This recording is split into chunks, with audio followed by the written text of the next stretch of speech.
ذر غفاری نے غور سے اس صحابی کا چہرہ دیکھا اور کہنے لگے مشورہ آپ کا ٹھیک ہے پر میں نے ماننا کوئی نہیں.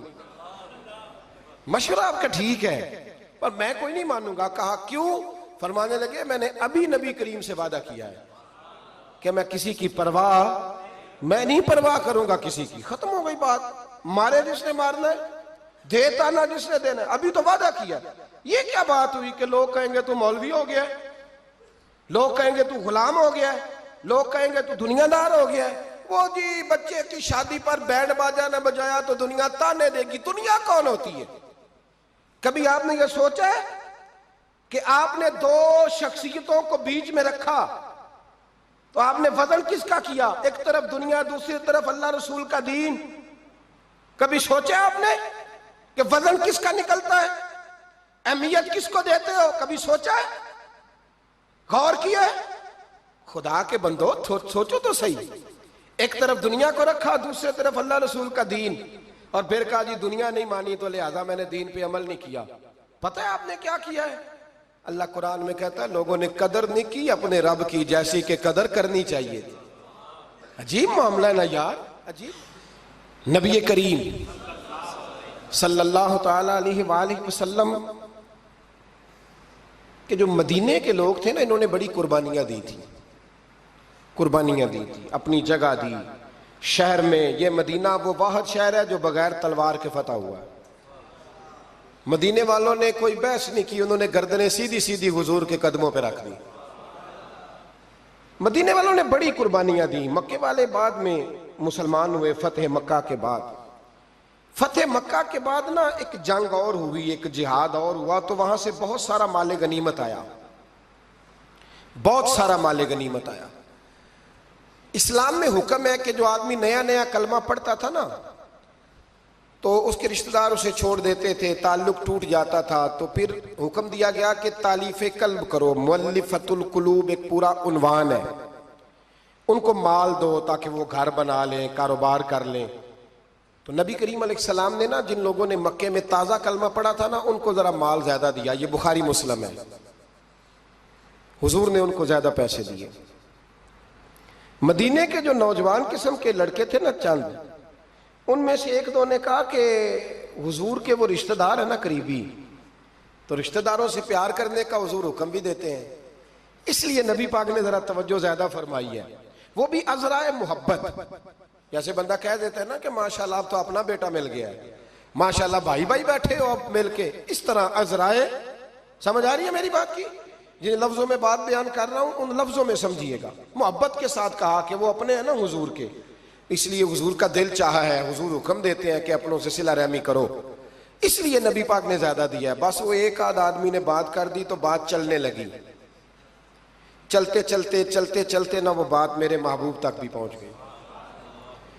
ترکی خیمے میں حضور بیٹھے تھے تو نبی کریم علیہ السلام نے فرمایا بھائی اس طرح کرو، مکے والا کوئی بندہ نہ آئے، صرف مدینے والوں کو بلاؤ. صرف نام لے مدینے والوں کا، صرف جی صرف مدینے والوں کو بلاؤ، فقط ان سے بات کرنی. مدینے کے لوگ آ گئے. اللہ کے حبیب نے گفتگو شروع کی. بات پہلے بھی ہوتی تھی پر آج رنگ نرالا تھا. نبی کریم علیہ السلام فرمانے لگے مدینے والوں، میں نے یہ بات سنی ہے کہ تم نے کہا ہے کہ حضور اب صلہ رحمی کی وجہ سے ان کو زیادہ نوازنے لگے ہیں. عرض کی یا رسول اللہ وہ ایک آدھ نوجوان نے بات کی ہے، وہ ہماری مشترکہ رائے نہیں. حضور علیہ السلام آج بات کرنے لگے تو آج جذبات کا رنگ نرالا تھا. محبوب فرمانے لگے تم کہو کہ یا رسول اللہ مکے والوں نے تو آپ کو تکلیف دی تھی، مجبور کیا تھا مکہ چھوڑنے پہ، ہم نے پناہ دی تھی، آپ ہم نے جگہ دی تھی، اپنا شہر پیش کیا، کہو. مدینے کے لوگ رونے لگے. عرض کرنے لگے حضور ہم کون ہوتے ہیں اللہ کے نبی کے لیے کوئی چیز دینے والے؟ تو اللہ رسول کا احسان ہے کہ آپ یہاں آئے. حضور علیہ السلام فرمانے لگے تم کہو کہ یا رسول اللہ صلی اللہ علیہ وسلم یہ تو تلواریں لے کے آئے تھے بدر اور احد میں، ہم نے سینے پیش کیے تھے آپ کی حفاظت کے لیے، کہو. عرض کی یا رسول اللہ حضور وہ نوجوانوں نے بات کر دی، ہمارا مشترکہ معاملہ نہیں. مدینے کے لوگ روتے ہیں. حضور وہ تو اللہ رسول کا احسان ہے کہ آپ یہاں آئے. حضور نے فرمایا تم کہو کہ یہ تو آپ کو شہید کرنا چاہتے تھے، ہم تھے جنہوں نے تیر کھا کے سینے پیش کیے۔ مدینے کے لوگ رونے لگے، میرے محبوب کی آنکھوں میں بھی آنسو آ گئے۔ دیر تک حضور آنسو بہاتے رہے، اور پھر میرے کریم رسول نے آخری جملہ کہا، آخری جملہ، اور اس جملے میں حضور نے ایک کمال کا درس امت کے لیے چھوڑا۔ فرمایا، او مدینے کے بھولے غلاموں، کیا تم یہ پسند نہیں کرتے کہ باقی لوگ اپنے گھر جائیں تو بھیڑ بکریاں لے کے جائیں، اور تم جب مدینے جاؤ تو اللہ کا رسول لے کے جاؤ؟ کیا تم یہ پسند نہیں کرتے کہ تم جب اپنے شہر جاؤ تو اللہ کا رسول لے کر کے جاؤ؟ او بھائی، کیا ہم یہ پسند نہیں کرتے کہ باقی لوگ بینڈ باجا، شو بازیاں، شوخیاں اور معاذ اللہ بے حیائیاں، فحاشیاں، عریانیاں جمع کریں، اور ہمارے حصے میں مصطفیٰ کی نعتیں آ جائیں، اللہ کا ذکر آ جائے، قرآن پاک کی تلاوت آ جائے، دعا آ جائے، اذکار آ جائے؟ کبھی کبھی زیادہ پریشان ہوتا ہوں، کبھی کبھی زیادہ۔ میں نے بہت ساری جنگیں کی ہیں اپنی زندگی میں، بہادر نہیں ہوں زیادہ، لیکن کچھ جنگیں کی ہیں، کچھ میں نے آغاز کی ہیں کچھ چیزوں کا، تو کوشش کی ہے وہ جنگ پوری لڑنے کی۔ جیتا ہوں یہ ہارا ہوں یہ تو وقت بتائے گا، لیکن کوشش کی ہے۔ ایک بات ضرور ہے کہ اللہ رسول کے نام پہ جب آپ میدان میں لڑنے کے لیے نکلتے ہیں نا، تو جیتے نہ بنا تو خالی لڑنے کا بھی بڑا ہی مزہ آتا ہے۔ یاد رکھنا، خالی لڑنے میں بھی بڑا مزہ ہے، بڑا چسکا ہے خالی لڑائی کرنے، خالی۔ مجھے یاد ہے ایک جگہ پہ، میں بڑی شروع کی بات ہے، میں باز کر کے نکلا تھا ایک جگہ پہ، تو ایک صاحب نے مجھے کہا تھا کہ جو چورن آپ بیچنا چاہتے ہیں وہ اس زمانے میں کوئی نہیں خریدتا۔ لفظ انہوں نے کہے اور بڑے زور سے مجھے کہے کہ جو چورن آپ بیچنا چاہتے ہیں وہ اس دور میں نہیں بکتا، اس دور میں کچھ چاہیے، اور جس جگہ بیٹھ کے آپ بیچنا چاہتے ہیں یہاں تو بالکل نہیں بکتا، کچھ میک اپ کی ضرورت ہوتی ہے۔ میں خاموش رہا اس لیے کہ کچھ وقت ایسے ہوتے ہیں جن میں چپ بڑی اچھی ہوتی ہے۔ پھر کچھ عرصے کے بعد ان صاحب کا مجھے فون آیا کہ آپ ہمارے ادارے میں بھی آئے، تو میں نے کہا آپ چورن خرید لیں گے میرے والا؟ آپ خرید لیں گے چورن؟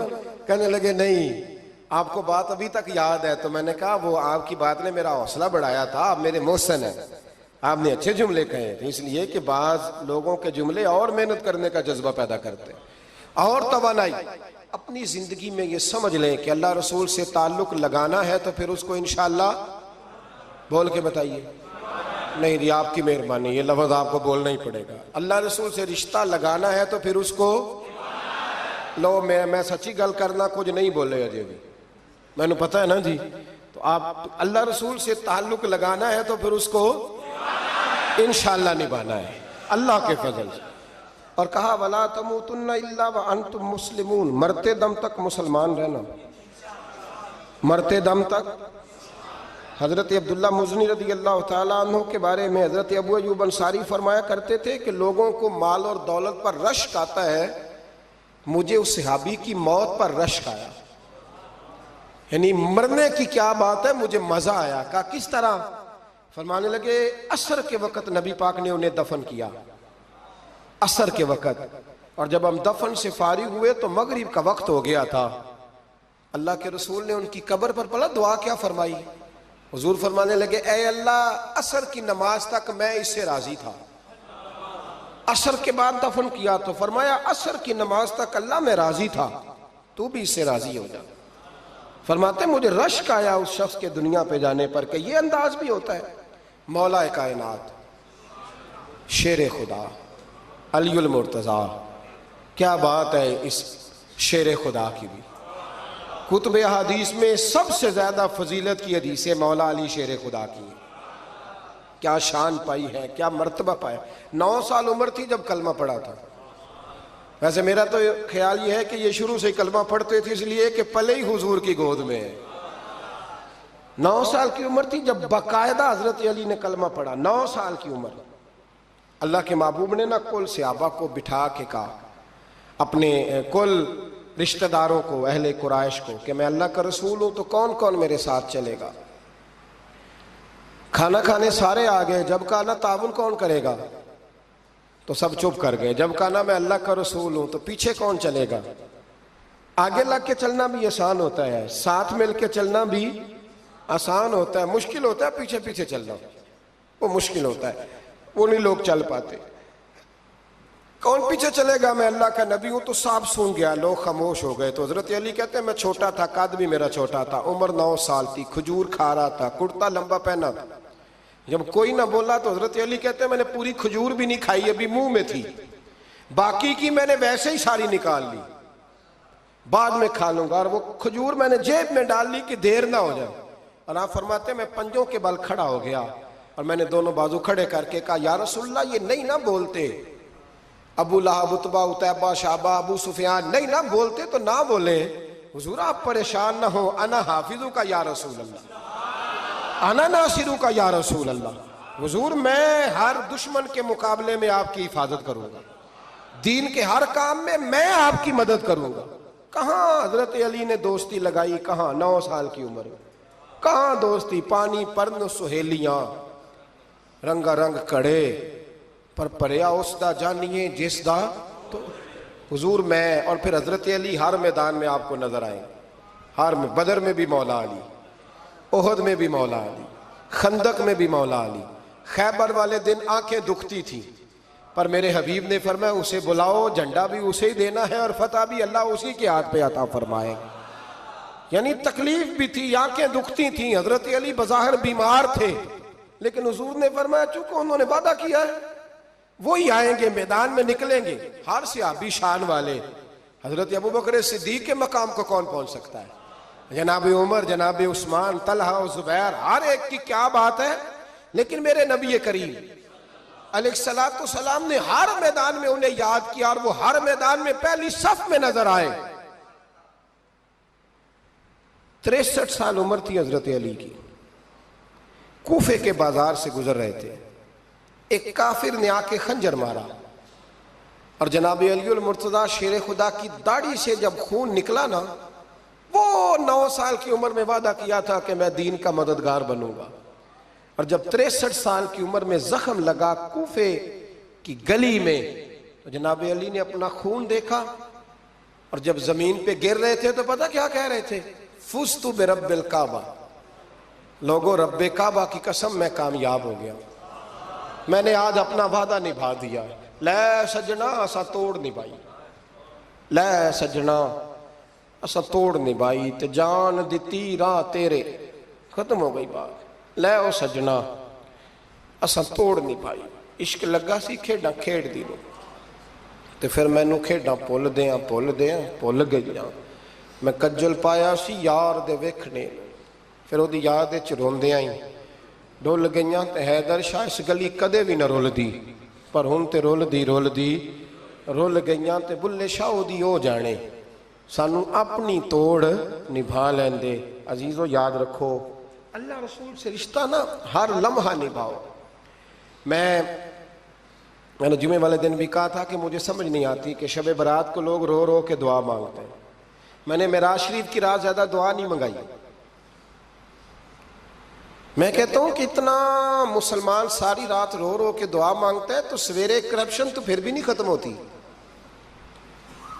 توبہ کا ترجمہ یہ ہے کہ پچھلے گناہوں پہ شرمندہ ہوں تو آئندہ نہ کرنے کا وعدہ کرتا ہوں، یہ توبہ ہے۔ یہ بولیے اب دیکھیں نا ہر مسجد میں رش ہے، اللہ کا فضل ہے۔ ہم تو ویسے چھوٹے لوگ ہیں لیکن الحمدللہ تعالیٰ یہاں بھی کوئی جگہ نہیں بیٹھنے اٹھنے کی۔ لیکن کیا یہ رسم ہے کہ استغفر اللہ رو رو کے دعا مانگی اور سویرے اسی طرح جھوٹ بولنے کا ارادہ چھوڑا ہی نہیں، فریب چھوڑا ہی نہیں؟ یہ کوئی رسم ہے؟ یہ کوئی ایکٹنگ کرنے آئے ہیں مسجد میں؟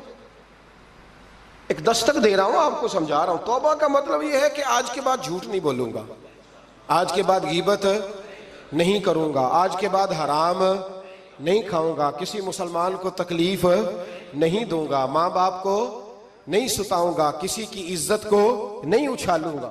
یہ توبہ کا معنی ہے۔ لیکن ساری رات روتے رہے اور سویرے پروگرام یہ ہے کہ دکان پہ جاؤں گا تو جھوٹ بولوں گا، کم ناپوں گا، کم تولوں گا، تو یہ توبہ ہے؟ دیکھیں نا، مجھے پتہ چل جائے کہ ایک بندہ میرے سامنے آ کے کھڑا ہوا ہے پر وہ جھوٹا ہے، وہ میری تعریفیں کر رہا ہے پر جھوٹا ہے، مجھے غصہ آئے گا کہ نہیں آئے گا؟ لیکن اللہ رسول کی بارگاہ میں ساری رات رو رو کے ہائے ہائے کرنا، سویرے پھر وہی پروگرام، مانا کوئی نہیں اس کا۔ اپنے آپ کو بدلیں، تبدیلی لائیں۔ یاد رکھنا، جن بچوں کے لیے آپ دعویٰ کرتے ہیں نا کہ ہم حرام کمائی کما رہے ہیں بچوں کے لیے، ان بچوں کی نا اپنی اپنی زندگی ہوتی ہے، ان پنچھیوں کے اپنے اپنے گھونسلے ہوتے ہیں، یہ بڑی جلدی اپنے اپنے گھونسلوں میں بیٹھ جاتے ہیں۔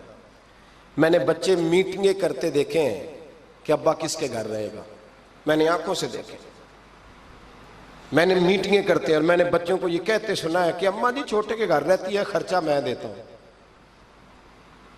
ایک شخص کی بات مجھے بڑی پسند آئی، بڑی، میں نے اسے کہا کہ ماں باپ آپ کے ساتھ ہے، تو کہنے لگے حضور ایک بات کر لوں، میں نے کہا کریں، کہنے لگے نہیں میں ماں باپ کے ساتھ ہوں۔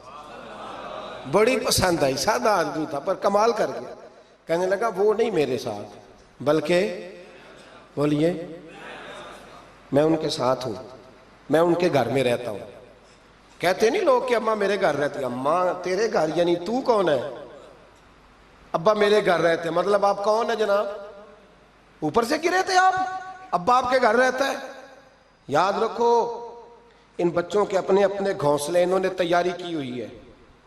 یہ تو شادی کے، میں سب کی بات نہیں کرتا، بڑے بڑے اچھے لوگ ہیں، لیکن کچھ کی بات کرتا ہوں، تھوڑی تعداد۔ یہ تو شادی کے 4 مہینے کے بعد بیگم صاحبہ کہنے لگ جاتی ہیں کہ ہمارا اپنا گھر ہو، اپنے طریقے سے سجائیں، اپنے طریقے سے سنواریں۔ یہ تو چوتھے مہینے بعد شروع ہو جاتا ہے، چوتھے مہینے حساب شروع ہو جاتا ہے کہ پیسے تو میں کماتا ہوں، تو بڑا بھائی فارغ ہے، تو چھوٹے کے بچے زیادہ ہیں۔ تو کن بچوں کی آپ بات کر رہے ہیں؟ کن رشتوں کی آپ بات کر رہے ہیں جن کے لیے زندگی گنالی تو پاپ کمائے وہ کتھے نہیں تیرے کر دے؟ بلا چکر سے نکل آؤ اور توبہ کرو تو سچی کرو، کھری کرو۔ جتنا آپ کے بھائی، مسجد میں بیٹھا ہوں پر سچی بات ہے تو مجھے کر لینے دو، جتنے آپ کے بھائی آپ سے لڑ رہے ہیں نا پیسوں کے لیے، اس سے ڈبل آپ کی اولاد لڑے گی، ڈبل۔ یہ یاد رکھنا، سمجھ لینا اس بات کو۔ جن لوگوں نے، حضرت عمر بن عبدالعزیز رحمت اللہ تعالی علیہ نے آواز دی اپنی بیٹی کا، بیٹی پانی کا گلاس لاؤ، تو کہا ابا جی آئی۔ بادشاہ تھے وقت کے عمر بن عبدالعزیز۔ پھر آواز دی بیٹے پانی لاؤ، ابا جی آئی۔ تیسری آواز دی بیٹے پانی لاؤ، کیوں نہیں لا رہی، اتنی دیر سے آوازیں دے رہا ہوں۔ تو جناب عمر بن عبدالعزیز کی بیوی پانی کا گلاس لے کے آئی، تو کہا میں ساری دنیا سے بڑھ کے بیٹی سے پیار کرتا ہوں تو وہ پانی بھی نہیں لا سکتی، تو کیوں آئی ہے، وہ کدھر ہے؟ تو آپ کی زوجہ رو پڑی، بادشاہ کی زوجہ، کہنے لگی نہ پوچھیں آپ کو تکلیف ہوگی، نہ پوچھیں۔ فرمایا کیوں، کیا ہوا؟ کہنے لگی آپ پانی پیئیں۔ کہا بیٹی نافرمان ہو گئی ہے، حالانکہ میں نے سینے پہ رکھ کے اسے پالا ہے۔ تو زوجہ کہنے لگی اصل میں نا بیٹی کے پاس کرتا ایک ہی ہے، تو بیچاری کا پھٹ گیا ہے، آپ نیا تو لے کے دیتے نہیں، تو وہ اگر پھٹے کرتے سے آپ کے سامنے آتی تو اسے شرم آ رہی تھی، تو وہ اندر بیٹھ کے کرتا سی رہی ہے، سل جائے گا تو آ جائے گا۔ جناب بیٹی کے پاس، او بھائی بیڈ نہ ہو تو ابا ساری رات روتا رہتا ہے، فریزر نہ ہو تو ابا روتا رہتا ہے، اور کپڑے بھی پورے نہیں۔ جناب عمر بن عبدالعزیز اٹھے اور مصلی بچھایا، سر سجدے میں رکھا، تو کہنے لگے یا اللہ تیرا شکر ہے میرے پاس دولت نہیں تو میرے بچے فتنے میں بھی مبتلا نہیں ہوں، اگر مجھ سے پیار کریں گے تو میری ذات سے کریں گے، میری جیب سے نہیں کریں گے، شکر ہے تیرا۔ واپس آ جائیں، چکروں سے نکل آئے۔ اور ایک بات اور، یہ جو جوان کہتے ہیں نا بوڑھے ہو کے مرنا ہے، یہ ان کی غلط فہمی ہے۔ موت تیار کھڑی ہے، پاکستان میں جوان موت کی ریشو زیادہ ہے بوڑھوں کی نسبت، میری بات سمجھ لیں۔ آپ نے اکیلے قبر میں جانا ہے، کبھی کبھی اماں یاد کرتی ہے اگر کرتی ہے تو۔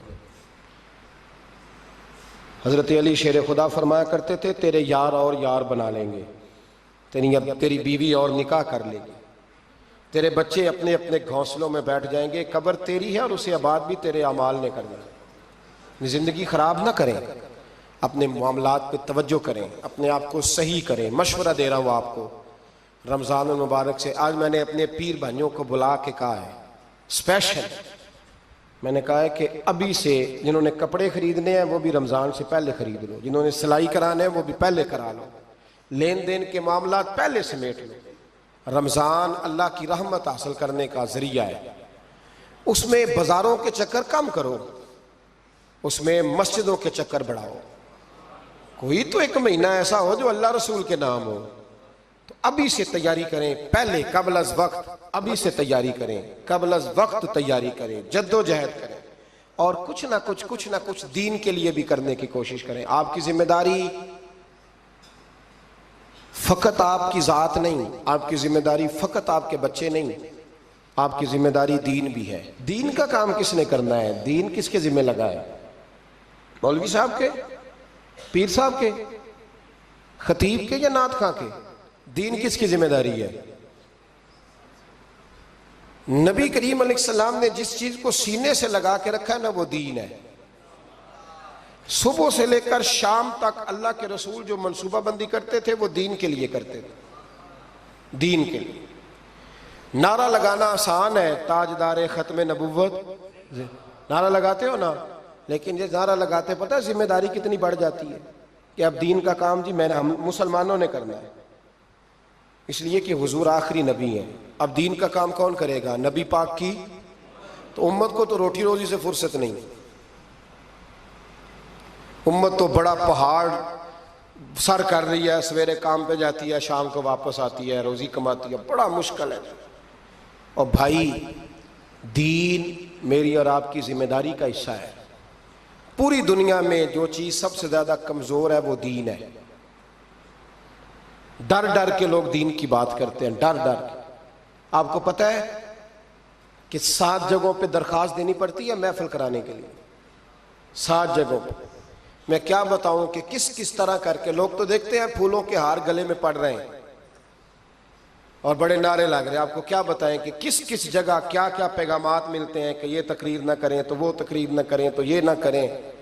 یہ بڑا مشکل کام ہے، یہ ہر دور میں مشکل تھا اور ہر دور میں مشکل ہے، اور صحیح چلنا تو بڑا ہی مشکل ہے، صحیح چلنا۔ دین کا کام کریں۔ دین کا کام کرنے کا مطلب کیا ہے؟ دین کا کام کرنے کا مطلب یہ ہے کہ خود بھی نماز پڑھیں اور دوسروں کو بھی دعوت دیں، خود بھی سچ بولیں اور دوسروں کو بھی سچ بولنے کی دعوت دیں، خود بھی نماز پڑھیں، خود بھی قرآن شریف پڑھیں اور دوسروں کی بھی توجہ اس طرف کرائیں۔ نبی پاک علیہ السلام نے توجہ دلائی، امت کے ذمے لگایا کہ تم نے دین کا کام کرنا ہے۔